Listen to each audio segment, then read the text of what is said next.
તો ચાલો આજની વાર્તા શરૂ કરીએ। મોહનભાઈએ કહેલી 3 વાતો શારદાબેન ક્યારે ભૂલી ન શક્યા। એ 3 વાતો જાણ્યા પછી શારદાબેનનું જીવન સંપૂર્ણપણે બદલાઈ ગયું। શારદાબેનના જીવનમાં ઘણી એવી ક્ષણો આવી જ્યારે તેઓ સંપૂર્ણપણે તૂટી ગયા હતા, પરંતુ તેમણે મોહનભાઈની 3 વાતોને પોતાના જીવનમાં સમાવી લીધી અને આજે તેઓ તેમના દીકરા, વહુ અને પૌત્રી સાથે સુખી જીવન જીવી રહ્યા છે। તે 3 વાતો કઈ હતી? મોહનભાઈ ભલે 60 વર્ષની ઉંમર વટાવી ગયા હતા, પરંતુ તેઓ હજુ પણ હૃદયથી યુવાન હતા। તેમનો નાનો પરિવાર હતો: પત્ની શારદાબેન, મોટો દીકરો અમન, વહુ મનીષા અને નાનો દીકરો રોહિત, જે હજુ કોલેજમાં અભ્યાસ કરી રહ્યો હતો। પાછલા વર્ષોમાં મોહનભાઈએ ગામ છોડી દીધું હતું, ખેતર વેચી દીધું હતું અને શહેરમાં એક નાનો ફ્લેટ ખરીદ્યો હતો। તેમના મનમાં હતું કે તેમના દીકરાઓને શહેરમાં સારું શિક્ષણ અને તકો મળશે તો તેમનું જીવન સુધરશે। શારદાબેને પણ તેમના પતિના નિર્ણયને પૂર્ણ સમર્થન આપ્યું। નવી વસાહત, નવા પડોશી, નવા રસ્તા, નવી ચહલપહલ, પણ ઉંમરના આ તબક્કે સ્થાયી થવું સહેલું નથી હોતું। છતાં મોહનભાઈ અને શારદાબેને ઘર સંભાળવામાં કોઈ કસર છોડી નહીં। અમનના લગ્ન પણ ખૂબ જ ધામધૂમથી કરી દીધા। મનીષા એક શિક્ષિત, સુંદર અને બુદ્ધિશાળી છોકરી હતી। થોડા મહિનાઓ સુધી બધું બરાબર ચાલ્યું, પણ જેમ જેમ સમય પસાર થતો ગયો તેમ તેમ સંબંધોની હૂંફમાં તિરાડ પડવા લાગી। શારદાબેનની સામે મનીષાનો એક અલગ જ ચહેરો દેખાવા લાગ્યો। જ્યારે અમરને નોકરીમાં પ્રમોશન મળ્યું ત્યારે તેની જવાબદારીઓ પણ વધી ગઈ। હવે તે મોડી રાત સુધી ઓફિસમાં કામ કરતો અને રજાઓમાં પણ મીટિંગો હોતી। શારદાબેનને ખરાબ લાગવા લાગ્યું કે હવે તેમનો દીકરો તેમની વાત નથી સાંભળતો। મનીષા પણ નોકરી કરતી હતી અને તેની પણ ઓફિસ હતી। આવી સ્થિતિમાં મોહનભાઈ અને શારદાબેનની દિનચર્યા તેમના દીકરા અને વહુની રાહ જોવામાં પસાર થતી હતી। એક રાત્રે શારદાબેને ધીરજ ગુમાવી અને રસોડામાં બેસીને રડવા લાગ્યા। મોહનભાઈએ અવાજ સાંભળ્યો તો તેમની બાજુમાં આવીને બેઠા। શું થયું શારદા, તું કેમ રડે છે? તેમણે પ્રેમથી પૂછ્યું। ત્યારે શારદાબેને રડતા રડતા કહ્યું, અહીં આપણું કોણ છે? દીકરો પોતાની દુનિયામાં વ્યસ્ત છે અને વહુ પોતાની દુનિયામાં વ્યસ્ત છે। આપણે બંને આ ઘરમાં બોજ બનીને રહી ગયા છીએ। કોઈ પાસે પણ આપણા માટે થોડો પણ સમય નથી। બાળકો આ કેવું જીવન જીવી રહ્યા છે? તેઓ પોતાનામાં એટલા ખોવાઈ ગયા છે કે તેમને ખબર પણ નથી કે તેમના માતા પિતા તેમની સાથે રહે છે। તેમને તેમના માટે પણ થોડો સમય કાઢવો જોઈએ। ત્યારે મોહનભાઈએ તેમની પીઠ પર હાથ મૂક્યો। શારદા, કમજોર ના બનીશ। સાંભળ, આજે હું તને 3 વાતો કહું છું, તેને તારા જીવનમાં ઉતારી લેજે। યાદ રાખજે, જ્યાં સુધી તું આ 3 વાતોનું પાલન કરીશ તો દીકરો અને વહુ ક્યારે તને તકલીફ નહીં આપી શકે। ત્યારે શારદાબેને આંસુ લૂછતા પૂછ્યું, કઈ 3 વાત? ત્યારે મોહનભાઈએ હસીને કહ્યું, પહેલી વાત એ છે કે પોતાની જરૂરિયાતો જાતે પૂરી કરવાનો પ્રયાસ કર અને કોઈના પર બોજ ન બનો। બીજી વાત, હંમેશા પોતાની જોડે પૈસા રાખજે, ભલે તે ઓછા હોય, પરંતુ ક્યારે તારા દીકરા કે વહુ પાસેથી બધી વસ્તુ માટે હાથ ના ફેલાવતી। ત્રીજું, ઘરમાં ગમે તેટલી તકલીફ હોય પણ પરિવારની વાત ક્યારે બહારના લોકોને ના કહેવી। બહારના લોકો સામે હંમેશા એકતામાં રહો, કારણ કે બહારના લોકો ક્યારે ઘર જોડવાનું કામ નહીં કરે, બલકે તેઓ વિચારશે કે તેમના ઘરને પૂરી રીતે કેવી રીતે બરબાદ કરવું। શારદાબેન શાંતિથી તેમને જોતા રહ્યા। મોહનભાઈના ચહેરા પર શાંતિ હતી। તેઓ સમજી ગયા હતા કે આ વસ્તુઓ સામાન્ય નથી। આ 3 વસ્તુઓ તેમના આત્મસન્માનને અકબંધ રાખશે। ધીમે ધીમે દિવસો પસાર થવા લાગ્યા। મોહનભાઈ તેમના જૂના મિત્રને મળ્યા અને એક નાના પેન્શનની વ્યવસ્થા કરી। શારદાબેને પણ થોડું સીવણકામ કરવાનું શરૂ કર્યું। બંનેએ નક્કી કર્યું કે તેઓ તેમના દીકરા અને વહુ પાસેથી નાની નાની બાબતો માટે પૈસા નહીં માંગે। એકવાર અમન ઓફિસથી પરત ફરતી વખતે તેની માને બજારમાંથી શાકભાજી લાવતા જોઈને તેને આ વાતનું ખરાબ લાગ્યું। માં, તમારે મને કહેવું જોઈતું હતું, હું લઈ આવતો। ત્યારે શારદાબેને હસીને કહ્યું, દીકરા, અમે વૃદ્ધ છીએ પણ લાચાર નહીં। અમે આવા નાના નાના કામ કરી શકીએ છીએ। આનાથી અમારું સ્વાસ્થ્ય પણ સારું રહેશે। તું ફક્ત તારા કામ પર ધ્યાન આપ। અમને અમારી નાની જરૂરિયાતો જાતે પૂરી કરવા દે। અમન કંઈ કહી શક્યો નહીં। તે દિવસથી તેણે તેના માતા પિતાની મહેનતને વધુ નજીકથી જોવાનું શરૂ કર્યું। શારદાબેને મોહનભાઈના બીજા ઉપદેશને પણ મનમાં બેસાડી દીધું હતું। હંમેશા પોતાની જોડે થોડા પૈસા જરૂર રાખજે. હવે દર મહિને તેઓ સીવણ અને ગૂંથણ કામમાંથી થોડા પૈસા બચાવતા. ક્યારેક તેઓ બાળકોને શાકભાજીની ખરીદીમાંથી થોડા પૈસા બચાવવા કહેતા. ક્યારેક તેઓ માસિક ખર્ચમાંથી થોડા પૈસા બચાવતા. આ બચત તેમના માટે ખૂબ મોટી વાત હતી. એક સાંજે મનીષાએ જોયું કે તેની સાસુ તેમના જૂના બોક્સમાં કંઈક મૂકી રહ્યા હતા. તેને થોડી શંકા ગઈ. મમ્મીજી, તમે શું છુપાવી રહ્યા છો? આખરે એવું શું છે જે તમે અમારાથી છુપાવી રહ્યા છો? શારદાબેન હસ્યા. કંઈ નહીં દીકરા, હું ફક્ત જૂના કપડાં સંભાળીને રાખી રહી હતી. ત્યારે મનીષાએ વધારે પ્રશ્નો પૂછ્યા નહીં. પણ એક વાત તેના મનમાં ઘર કરી ગઈ કે તેના સાસુ કંઈક છુપાવી રહ્યા છે અને તે ગમે તે ભોગે તે જાણીને રહેશે. મોહનભાઈને તેમની પત્ની પર પૂરો વિશ્વાસ હતો. તેઓ જાણતા હતા કે આ નાની નાની બચત મુશ્કેલ સમયમાં તેમની ઢાલ બનશે. આ દરમિયાન એક દિવસ ગામમાંથી કેટલાક સંબંધીઓ તેમને મળવા આવ્યા. સંબંધીઓને જોઈને મનીષાનો ચહેરો ફીકો પડી ગયો. મહેમાનોના અચાનક આગમનથી તે પરેશાન થઈ ગઈ. અમન પણ મોડી રાત્રે ઓફિસથી પાછો ફરતો. મહેમાનોની સેવા કરવાની સંપૂર્ણ જવાબદારી શારદાબેને પોતે લીધી. તેઓ મનીષાને જાણ કર્યા વિના ભોજન, નાસ્તો, ચા અને પાણીની વ્યવસ્થા કરી. તેમણે સંબંધીઓને પરત ભરવાનું ભાડું ચૂકવવા માટે અમન પાસેથી પૈસા માંગ્યા નહીં.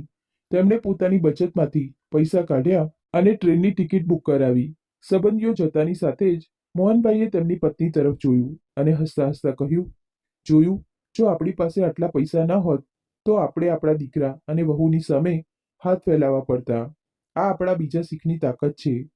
શારદાબેન હવે સમજી ગયા હતા કે નાના નાના પગલાં જ વડીલોનો આદર જાળવી રાખે છે. સમય જતાં અમન અને મનીષા વચ્ચે નાના ઝઘડા વધવા લાગ્યા. બંને નાની નાની બાબતો ઉપર લડવા લાગ્યા. કામના દબાણના કારણે અમન ઘણીવાર ચીડચીડિયો થઈ જતો અને ક્યારેક મનીષા પણ તેને વળતો જવાબ આપતી, જેના કારણે ઘરનું વાતાવરણ ક્યારેક તંગ બની જતું. એકવાર રોહિત કોલેજથી પાછો આવ્યો અને તેણે અમનને મનીષા પર બૂમો પાડતો જોયો તો તે ડરી ગયો અને તેની મા પાસે દોડી ગયો. માં, ભાઈ અને ભાભી ફરી લડી રહ્યા છે. માં, ભાઈ અને ભાભીને શું થઈ ગયું છે? તેઓ આટલા બધા ઝઘડા કેમ કરે છે? ત્યારે શારદાબેને રોહિતને ગળે લગાવ્યો. દીકરા, આ વાતો બહાર ન જવી જોઈએ. આપણી વાતો આપણા ઘરમાં જ રહે તે સારું છે. જો બહારના લોકોને ખબર પડશે તો તમાશો બની જશે. અને હા, તારે આ બધી વાતો પર ધ્યાન આપવાની જરૂર નથી. ફક્ત તારા અભ્યાસ પર ધ્યાન આપ. બાકીનું બધું કેવી રીતે કરવું અને શું કરવું અમે સંભાળી લઈશું. તેની માએ સમજાવ્યા પછી રોહિત તેના રૂમમાં ગયો. તે સમયે શારદાબેનની પાડોશી રજનીબેન આવ્યા. આંગણામાં દલીલોનો થોડો અવાજ સાંભળીને તેમણે પૂછી જ લીધું, શું વાત છે શારદાબહેન? બધું બરાબર છે ને? એવું લાગે છે કે બાળકો એકબીજા સાથે લડી રહ્યા છે. ત્યારે શારદાબેને હસીને કહ્યું, અરે કંઈ નહીં બહેન, અમન ઓફિસના કામથી થોડો ચિંતામાં છે એટલે જ થોડું મોટેથી બોલી ગયો. બાકી બધું બરાબર છે. બિલકુલ ચિંતા ના કરો. ચા પીવાની ઈચ્છા હોય તો કહો. રજની કાકી હસ્યા અને વિષય બદલાઈ ગયો. મોહનભાઈ દૂર બેઠા બેઠા આ બધું જોઈ રહ્યા હતા. તેમને ખબર પડી ગઈ હતી કે શારદાબેને ત્રીજી શીખ પણ ગાંઠ બાંધી લીધી છે. ઘરની વાતો બહાર ન ફેલાવો. એક સાંજે મોહનભાઈએ બધાને છત પર બોલાવ્યા. અમન, મનીષા, રોહિત અને શારદાબેન બધા ભેગા થયા. છત પર હળવો પવન ફૂંકાઈ રહ્યો હતો.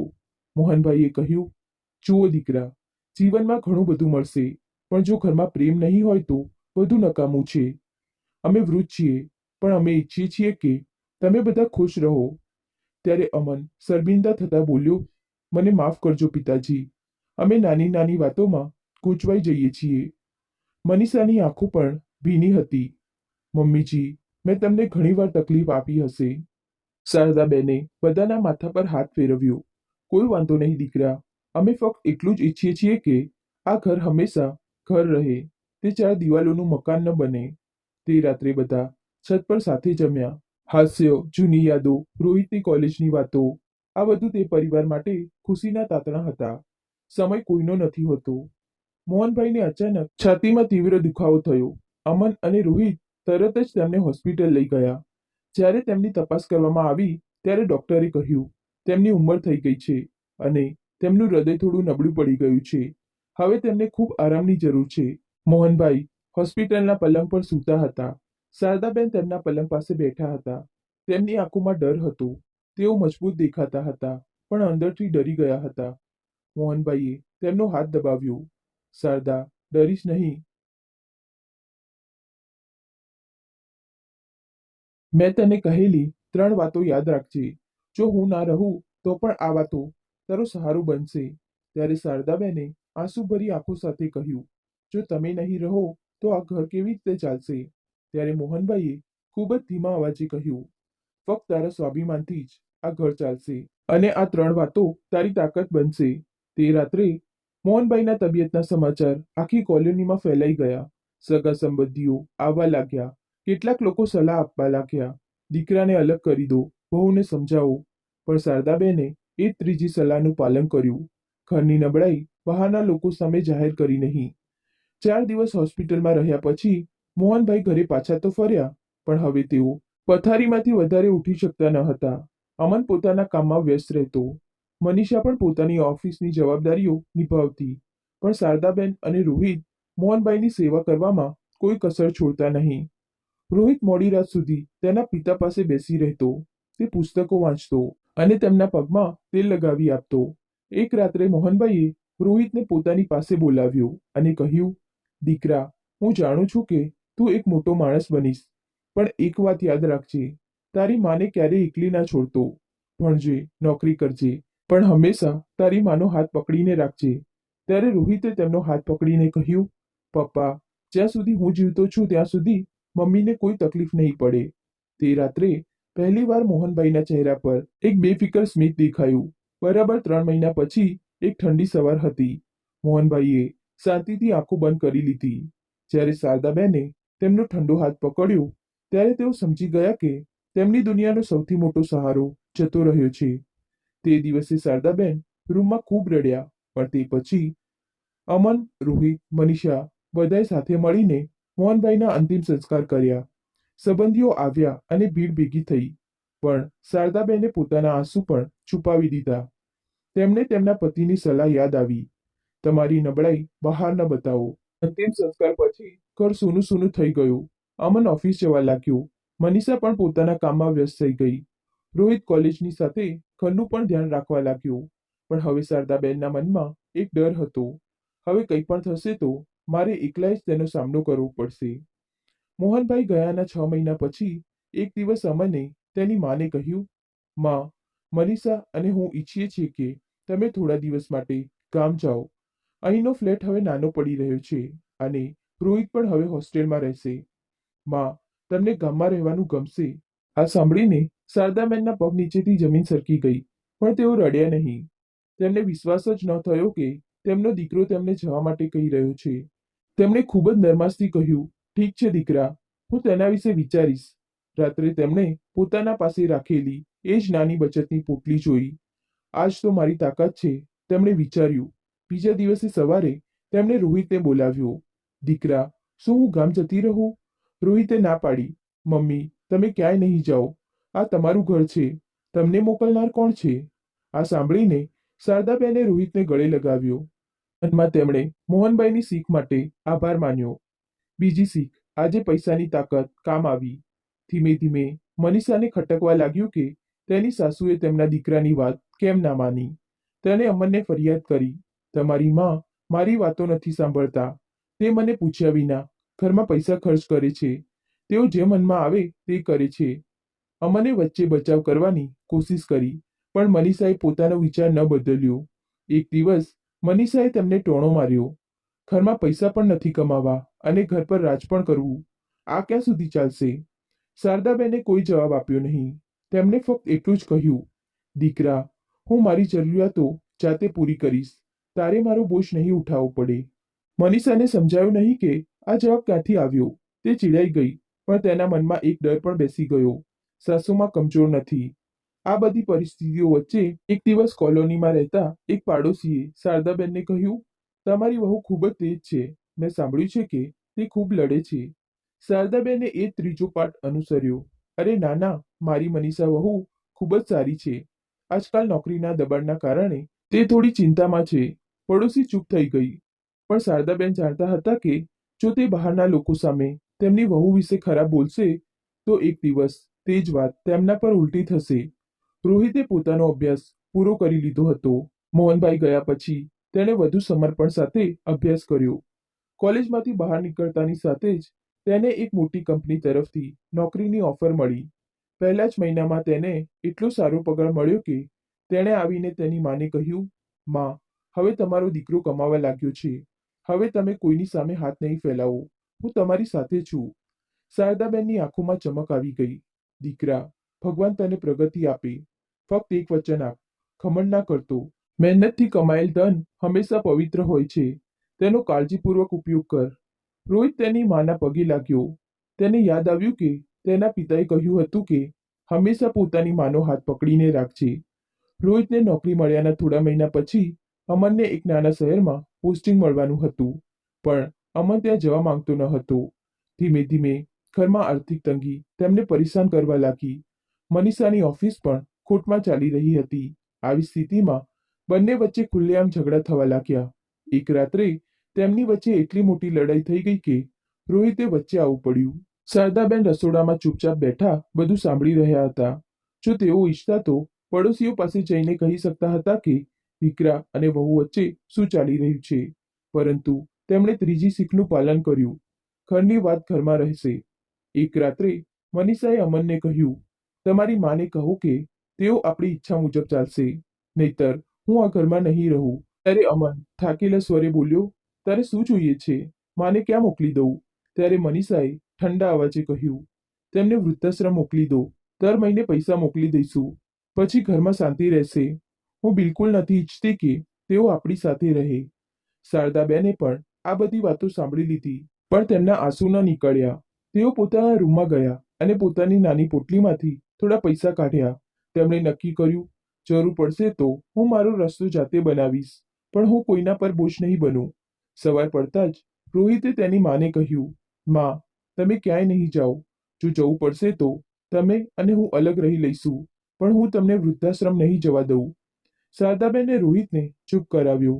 દીકરા, પરિવાર તોડવાને બદલે તું અમન સાથે વાત કરે તે સારું છે. સંબંધથી ભાગી ન જા, તેને સંભાળતા શીખ. રોહિતે અમનને ખુલીને વાત કરી. ભાઈ, તમે નોકરી માટે નાના શહેરમાં જતા રહો અને અહીંયાની ચિંતા ન કરો. માં છે, હું છું. જો મનીષા ભાભી પણ પોતાની ઓફિસમાં ધ્યાન આપશે તો બધું સારું થઈ જશે.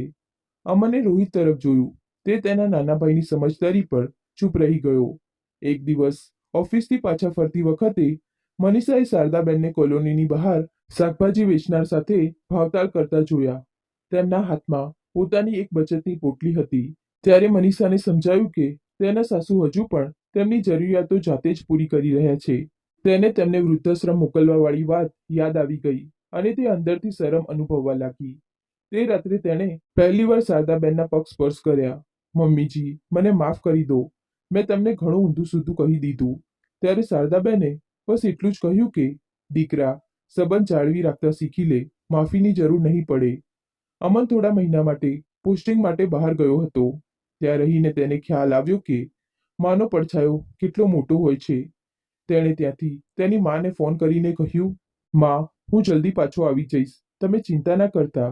શારદાબેને તેને હૃદયથી આશીર્વાદ આપ્યા. દીકરા, તું હંમેશા ખુશ રહે. મારા માટે આટલું જ પૂરતું છે. રોહિતે તેની માની ઈચ્છા મુજબ એક સરળ, સંસ્કારી છોકરી સાથે લગ્ન કર્યા. લગ્ન પછી જ્યારે નવી વહુ ઘરે આવી ત્યારે શારદાબેને તેમની વહુને પણ એ જ 3 શીખ આપી. જો વહુ આ 3 વાતો ક્યારેય ના ભૂલતી. પોતાની જરૂરિયાતો જાતે પૂરી કરજે, પોતાની બચત પોતાની પાસે રાખવી અને ઘરની વાત બહાર ના જવા દેવી. આ 3 વાતો સ્ત્રીને નબળી નથી પડવા દેતી. ત્યારે નવી વહુએ હાથ જોડીને કહ્યું, માં, હું હંમેશા આનું પાલન કરીશ. સમય વીતતો ગયો. હવે મનીષા પણ બદલાઈ ગઈ હતી. તેને સમજાઈ ગયું હતું કે જે ઘરમાં સાસુનું અપમાન થાય છે તે ઘર ક્યારેય ખુશ નથી રહી શકતું. હવે તે પોતે તેની દીકરીને તેની સાસુએ આપેલી 3 શીખ કહેતી હતી. દીકરી, જીવનમાં જ્યારે સાસરે જાય તો હંમેશા દાદીએ કહેલી 3 વાતો યાદ રાખજે. શારદાબેન દરવાજા પાસે શાંતિથી ઊભા હતા અને આ બધું સાંભળી રહ્યા હતા. તેમની આંખોમાં આંસુ હતા, પણ આ વખતે આંસુ દુઃખના નહીં પણ વિજયના હતા. એક સવારે શારદાબેને પોતાની જૂની પોટલી ખોલી. હવે તેમાં પૈસા ઓછા હતા, પણ તેમાં એક કાગળ હતો. જેમાં મોહનભાઈએ પોતાના હાથેથી લખેલી 3 વાતો હતી. તેમણે તે કાગળને છાતી સાથે લગાવીને આંખો બંધ કરી અને ખૂબ જ શાંતિથી કહ્યું, હવે કોઈ દીકરો કે વહુ મને પરેશાન નહીં કરી શકે. તમે મને જે શીખવ્યું તે મારી સૌથી મોટી તાકાત હતી. સમય પાંખો સાથે ઉડી ગયો. રોહિતના લગ્નને 5 વર્ષ થઈ ગયા હતા. તેની પત્ની નીલુ હવે ઘરમાં સંપૂર્ણપણે સ્થાયી થઈ ગઈ હતી. તેણે તેની સાસુ શારદાબેન પાસેથી ઘણું શીખ્યું હતું. એક નાની પરી નીલુના ખોળામાં આવી. શારદાબેનની પૌત્રી. તે દિવસે ઘરમાં એક નવો પ્રકાશ ફેલાઈ ગયો. ત્યાં સુધીમાં અમન પણ શહેરમાં પાછો આવી ગયો હતો. મનીષા હવે પહેલા જેવી રહી ન હતી. તે તેની દીકરી અને નાની ભત્રીજી સાથે સમય વિતાવવા લાગી હતી. રોહિત દરરોજ ઓફિસથી પાછા ફરતી વખતે તેની દીકરીને પોતાના હાથમાં લેતો તો શારદાબેન એક ખૂણામાં બેસીને બધું જોતા. ત્યારે તેમને એવું લાગતું કે જાણે મોહનભાઈ નવી પેઢીના રૂપમાં પાછા ફર્યા હોય. એક સાંજે શારદાબેન આંગણામાં બેઠા હતા. તેમની પૌત્રી રાધિકા તેમના ખોળામાં બેઠી હતી. તેણે નિર્દોષતાથી પૂછ્યું, દાદી, તમે હંમેશા મમ્મીને આ 3 વાતો કેમ શીખવો છો? ત્યારે શારદાબેન હસ્યા. કારણ કે દીકરા, જો કોઈ સ્ત્રી આ 3 વાતો યાદ રાખે છે તો દુનિયા તેને ક્યારેય તોડી શકતી નથી. રાધિકા કંઈ સમજી શકતી ન હતી, પણ તે તેની દાદીના ખોળામાં શાંતિથી સૂઈ ગઈ. અમન હવે સમજી ગયો હતો કે પરિવારમાં સૌથી મોટો સહારો માતા પિતાનો પડછાયો હોય છે. તેણે ફરીથી પોતાની નોકરીમાં પોતાને સ્થાયી કરી લીધો હતો અને શહેરમાં નવી પોસ્ટિંગ મળી હતી. મનીષા પણ પહેલા કરતા નરમ બની ગઈ હતી. એક દિવસ તેણે શારદાબેનને કહ્યું, મમ્મીજી, તમે જ આ ઘરને એક સાથે જોડીને રાખ્યું છે. જો તમારી એ 3 વાતો ના હોતી તો આ ઘર ઘણા સમય પહેલા તૂટી પડતું. ત્યારે શારદાબેને હસીને કહ્યું, મેં કંઈ નથી કર્યું દીકરા. આ બધું તારા પિતાજીએ શીખવેલો પાઠ હતો. ધીમે ધીમે કોલોનીમાં બધા લોકો શારદાબેનનો આદર કરવા લાગ્યા. તેમની વાતો પડોશમાં એક ઉદાહરણ બની ગઈ. નવી વહુઓ તેમના સાસુ સસરા સાથે કેવી રીતે વર્તવું અને તેમના પતિઓ સાથે કેવી રીતે સમજદારીપૂર્વક વાત કરવી તે શીખવા માટે તેમની પાસે આવતી. ક્યારેક તેઓ હસતા હસતા કહેતા, આ 3 વાતો યાદ રાખો, પછી કોઈ પણ સંબંધ તમને નુકસાન નહીં પહોંચાડે. દિવસ રોહિતની કંપનીને મોટું નુકસાન થયું. તેને થોડા મહિનાઓનો પગાર ન મળ્યો. ઘરનો ખર્ચો સંભાળવો મુશ્કેલ થઈ ગયો. રોહિત દુઃખી હાલતમાં તેની મા પાસે આવ્યો. માં, હવે શું થશે? ત્યારે શારદાબેને પોતાનું નાનું પોટલું કાઢ્યું. દીકરા, તું જન્મ્યો ત્યારથી મેં દરેક મુશ્કેલ સમય માટે પૈસા બચાવ્યા છે. આ લે રાખ, તારું સંકટ પણ પસાર થઈ જશે. રોહિતની આંખોમાં આંસુ હતા. તેને તેના પિતાનો બીજો પાઠ યાદ આવ્યો. તમારી નાની બચત હંમેશા રાખો. રાધિકાએ હવે શાળાએ જવાનું શરૂ કરી ચૂકી હતી. પહેલા દિવસે શાળાએ જતી વખતે તેણે તેની દાદીને કહ્યું, દાદી, તમે પણ મારી સાથે આવો. શારદાબેનની ગણપણની આંખોમાં એક નવી ચમક આવી ગઈ. તેઓ તેમની પૌત્રીનો હાથ પકડીને શાળાના ગેટ સુધી ગયા. શાળામાં નવી ઇમારત હતી, નવા બાળકો હતા અને નવા પુસ્તકો હતા. પરંતુ દાદીમાની એ જ જૂની શીખ, ક્યારે કોઈના પર સંપૂર્ણપણે નિર્ભર ન બનો. રોહિતની નોકરી પાછી પાટા પર આવી ગઈ. એક દિવસ તેણે તેના લગ્નની વર્ષગાંઠ પર આખા પરિવાર માટે એક નાનો કાર્યક્રમ યોજ્યો. અમન, મનીષા, નીલુ અને બાળકો ભેગા થયા. તે દિવસે પહેલીવાર અમને બધાની સામે કહ્યું, માં, આજે બધાએ જે કંઈ પ્રાપ્ત કર્યું છે તે ફક્ત આ 3 વાતોના કારણે જ શક્ય બન્યું છે, જે તમે અને પિતાજીએ કહી હતી.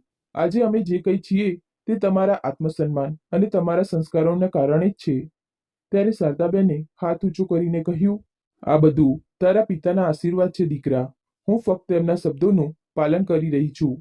સમય પાંખો સાથે ઉડતો ગયો. રાધિકા મોટી થઈ. તેણે પોતાનો અભ્યાસ પૂર્ણ કર્યો અને યુનિવર્સિટીમાં ટોપ રહી. ડિગ્રી લઈને તે સૌપ્રથમ દાદી પાસે આવી. દાદી, આ બધું તમે મને આપેલી શીખના કારણે થયું. મેં 3 વાતો ગાંઠ બાંધી લીધી હતી, જેમ તમે કહેતા હતા. શારદાબેને તેના કપાળ પર ચુંબન કર્યું. તેમની કરચલીઓ પાછળ એ જ ચમક હતી જે મોહનભાઈએ ઘણા વર્ષો પહેલા તેમના હૃદયમાં રોપી હતી. હવે શારદાબેન ખૂબ ઘરડા થઈ ગયા હતા. તેઓ તેમના રૂમમાં બેસીને તેમનું જૂનું પોટલું ખોલતા. હવે તેમાં પૈસા ન હતા. જો કંઈ હતું તો તે મોહનભાઈ દ્વારા લખાયેલી 3 ફક્ત પંક્તિઓ હતી. એક સાંજે રોહિતે તેની માને તે જ કાગળ છાતી પર દબાવીને બેઠેલા જોયા. તેણે પૂછ્યું, માં, તમને કંઈ જોઈએ છે? ત્યારે શારદાબેને જવાબ આપ્યો, દીકરા, મને કંઈ નથી જોઈતું. આ 3 વસ્તુઓ તારો વારસો છે, મારો નહીં. આનાથી તું પણ તારી આગામી પેઢીને મજબૂત બનાવજે. શારદાબેને એક ઠંડી સવારે અંતિમ શ્વાસ લીધા. તેમના ચહેરા પર એક હળવું સ્મિત હતું, જાણે કોઈ અધૂરી યાત્રા પૂર્ણ થઈ ગઈ હોય. રોહિતે તેની માના હાથમાંથી તે જૂનો કાગળ કાઢ્યો. તેણે તે કાગળ તેની દીકરી રાધિકાને આપ્યું અને કહ્યું, દીકરી, દાદીમાએ કહેલી 3 વાતો હવે તારી જવાબદારી છે. હંમેશા તેનું પાલન કરજે. રાધિકાએ તે કાગળ તેના કપાળે લગાવ્યો અને પરિવારના મૂળ મજબૂત બની ગયા. રાધિકાએ હવે તેનો અભ્યાસ પૂર્ણ કરી લીધો હતો અને તેની કારકિર્દીમાં પગ મૂક્યો હતો. શિક્ષિત અને આત્મનિર્ભર, પણ તેની દાદીએ આપેલા 3 પાઠ તેના હૃદયમાં ગૂંજતા હતા. ટૂંક સમયમાં જ તેના લગ્નની વાતો ઘરમાં શરૂ થઈ ગઈ. રોહિત અને નીલુ ખૂબ જ પ્રેમથી જીવનસાથી શોધી રહ્યા હતા. રાધિકાના લગ્ન એક સુશિક્ષિત પરિવારમાં, શહેરના એક પ્રતિષ્ઠિત વેપારી પરિવારમાં નક્કી થયા. લગ્નના દિવસે શારદાબેન આ દુનિયામાં ન હોવા છતાં તેમનો ફોટો ઘરની ટોચ પર સળગારેલા માળા વચ્ચે મૂકવામાં આવ્યો હતો, જાણે કે તેઓ તેમની પૌત્રીની નવી શરૂઆતને આશીર્વાદ આપી રહ્યા હોય. સાસરે શરૂઆતના દિવસો ખૂબ સારા હતા. બધાએ રાધિકાનું ખુલ્લા હાથે સ્વાગત કર્યું, પણ જેમ જેમ દિવસો પસાર થતા ગયા તેમ તેમ તેને સમજાયું કે અહીં પણ સંબંધોમાં તિરાડો નાની નાની જગ્યાએથી દેખાવા લાગી છે. તેની સાસુ તેને દરેક નાની વાતમાં રોકતી હતી. તે આવું કેમ કર્યું, તેવું કેમ કર્યું. શરૂઆતમાં રાધિકા ચૂપ રહી, પણ એક દિવસ દાદીની ત્રીજી શીખ તેના મનમાં ઝબકી. હું ઘરની વાત બહાર નહીં જવા દઉં, પણ ઘરમાં અવાજ ઉઠાવીશ. તેણે ખૂબ જ શાંતિથી તેની સાસુને કહ્યું, માજી, હું તમારી બધી વાત માનીશ, પણ આદર સાથે. તમે જે કહેશો તે હું કરીશ, બસ થોડો વિશ્વાસ રાખો. સાસુ ચૂપ થઈ ગયા. પહેલીવાર તેમને ખ્યાલ આવ્યો કે આ છોકરી પણ કમજોર નથી. રાધિકાએ પોતાની નોકરી પણ સંભાળી હતી. દર મહિને તે પોતાના પગારનો એક નાનો ભાગ પોતાની નાની ડાયરીમાં નોંધતી. તેને હંમેશા તેની દાદીની બીજી સલાહ યાદ રહેતી, પોતાની બચત પોતાની પાસે રાખવી. જ્યારે પણ તેના સાસરિયા તેને ટોણા મારતા, નોકરી કરીને શું થશે જ્યારે ગૃહસ્થી સંભાળવાની છે તો. રાધિકા હસતી અને વિચારતી, મારી પાસે મારી થોડી મહેનતની કમાણી છે, કોઈ મને પૂરી રીતે કમજોર ન બનાવી શકે. તેનો પતિ સાગર સમજદાર હતો. તેણે ઘણીવાર જોયું હતું કે રાધિકા ક્યારે તેની સાસુ સાથે ઝઘડો કરતી ન હતી. તે બધું પ્રેમથી ઉકેલતી હતી. એક રાત્રે સાગરે પૂછ્યું, રાધિકા, તું આટલી મજબૂત કેવી રીતે છે? રાધિકાએ હસીને કહ્યું, મારી દાદી પાસે 3 વાતો છે જે મારી ઢાળ છે. સાગરે પૂછ્યું, તે 3 વસ્તુઓ કઈ છે? રાધિકાએ ધીમેથી કહ્યું, આત્મનિર્ભર બનો, તમારી બચત બચાવો અને પરિવારની બાબતો અંદર રાખો. ત્યારે સાગરે કહ્યું, તારી દાદી ખરેખર મહાન હતા. એક દિવસ રાધિકાની સાસુએ ગુસ્સામાં તેને કહ્યું, જો તારે અમારા હિસાબથી નથી ચાલવું તો તારા પિયર જતી રહે. રાધિકા ચૂપચાપ તેના રૂમમાં ગઈ. તે રડી શકી નહીં. તેને તેની દાદીનો અવાજ સંભળાયો, કમજોરી ના દેખાડતી, બહારના લોકો સામે ઘરનો આદર જાળવી રાખજે.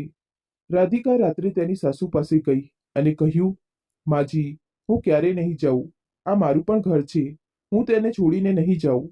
પહેલીવાર સાસુએ તેની વહુની આંખોમાં આત્મસન્માન જોયું, એટલે તેઓ ચૂપ થઈ ગયા. દિવાળી આવી. રાધિકા લગ્ન પછી પહેલીવાર તેના પિયર આવી. ઘર ફરી ઝળહળી ઉઠ્યું. અમન, મનીષા, રોહિત, નીલુ બધાએ સાથે મળીને તેને આશીર્વાદ આપ્યા. તેણે પોતાની માને તેની નાની ડાયરી બતાવતા કહ્યું, મમ્મી, જુઓ, મેં મારી બચતમાંથી તમારા માટે આ ભેટ ખરીદી છે. નીલુની આંખોમાં ગર્વ હતો. દીકરા, તે ખરેખર દાદીમાના ઉપદેશોને જીવંત રાખ્યા. ધીમે ધીમે રાધિકાએ તેની શાણપણ, ધીરજ અને પ્રેમથી તેના સાસરિયાના ઘરના બધાના દિલ જીતી લીધા. તેના આત્મસન્માનથી સંબંધો અકબંધ રહ્યા અને તેની બચતે તેને નિર્ભર બનાવી. એક દિવસ એક નવી વહુ કોલોનીમાં આવી અને રાધિકાને પૂછ્યું, તમારું બધું આટલું સારી રીતે કેવી રીતે ચાલે છે? ક્યારે કોઈ સમસ્યા નહીં? રાધિકાએ હસતા હસતા કહ્યું, ફક્ત 3 વાત યાદ રાખ બહેન, પછી બધું સારું થઈ જશે. રાધિકાના ઘરે એક નાનકડી પરીનો જન્મ થયો. દાદીના આશીર્વાદની જેમ રાધિકાએ પોતાની દીકરીનું નામ પ્રાચી રાખ્યું. નવી સવારની નવી આશાની જેમ જ્યારે સાગરે હોસ્પિટલના રૂમમાં પહેલીવાર પોતાની દીકરીને પોતાના હાથમાં પકડી, ત્યારે તેણે રાધિકાને કહ્યું, હવે આપણી દીકરીને પણ તારી દાદીની 3 વાતો શીખવવી પડશે. ત્યારે રાધિકાએ હસતા હસતા કહ્યું, તે તો તેના દૂધમાં ભળીને જ જશે. કેટલાક વર્ષો વીતી ગયા અને પ્રાચી હવે શાળાએ જવાનું શરૂ કરી દીધું. તે જ સમય દરમિયાન સાગરની કંપની ખોટમાં ગઈ. તેનું પ્રમોશન બંધ થઈ ગયું અને પગાર અડધો થઈ ગયો. ઘરનો ખર્ચ, ઈએમઆઈ, પ્રાચીનો અભ્યાસ, બધું અચાનક મુશ્કેલીમાં મુકાઈ ગયું. સાગરે એક રાત્રે રાધિકાને કહ્યું, કદાચ આપણે મમ્મી પપ્પા પાસેથી પૈસા માંગવા પડશે. હું હારી ગયો રાધિકા. રાધિકાએ તેની આંખોમાં જોયું. તમે એકલા કેવી રીતે હારશો? જુઓ આ મારી ડાયરી. દાદી કહેતા કે દર મહિને થોડી બચત કરવી જોઈએ. ખબર નહીં ક્યારે કોઈને સહારો આપવો પડે. તેણે તેના પતિના બધા બિલ પોતાની બચતમાંથી ચૂકવ્યા. સાગરના ચહેરા પર આત્મવિશ્વાસ પાછો ફર્યો. તેણે રાધિકાનો હાથ પકડીને કહ્યું, તારા એ 3 શબ્દો મારી તાકાત છે. અચાનક રાધિકાના સાસુ બીમાર પડી ગયા અને તેમને હોસ્પિટલમાં દાખલ કરવા પડ્યા. પરિવાર ચિંતામાં હતો કે પૈસા ક્યાંથી આવશે. રાધિકાએ કોઈ હોબાળો મચાવ્યો નહીં. સૌપ્રથમ તેણીએ પોતાની બચતમાંથી દવાઓ મંગાવી, નર્સની ફી ચૂકવી, રાતભર તેમની સેવા કરવામાં વ્યસ્ત રહી. એક રાત્રે પથારી પર સૂતી વખતે તેની સાસુએ રાધિકાને કહ્યું, તું ખરેખર મારા માટે દીકરી કરતાં પણ વધારે છે. મેં તને ક્યારેય સમજી નહીં. મને માફ કરી દે. રાધિકાએ તેમનો હાથ પકડ્યો. માં, સંબંધોને જાળી રાખવાથી મજબૂત બને છે, છોડી દેવાથી નહીં. પ્રાચી હવે 8 વર્ષની હતી. એક સાંજે તેણે તેની માને પૂછ્યું, મમ્મી, તું હંમેશા તારી ડાયરીમાં પૈસા કેમ રાખે છે? રાધિકાએ તેને પોતાની બાજુમાં બેસાડી અને કહ્યું, દીકરા, મારા દાદીમાં કહેતા હતા કે જરૂર પડે ત્યારે કોઈની સામે હાથ ના ફેલાવતા, પોતાના પર વિશ્વાસ રાખો.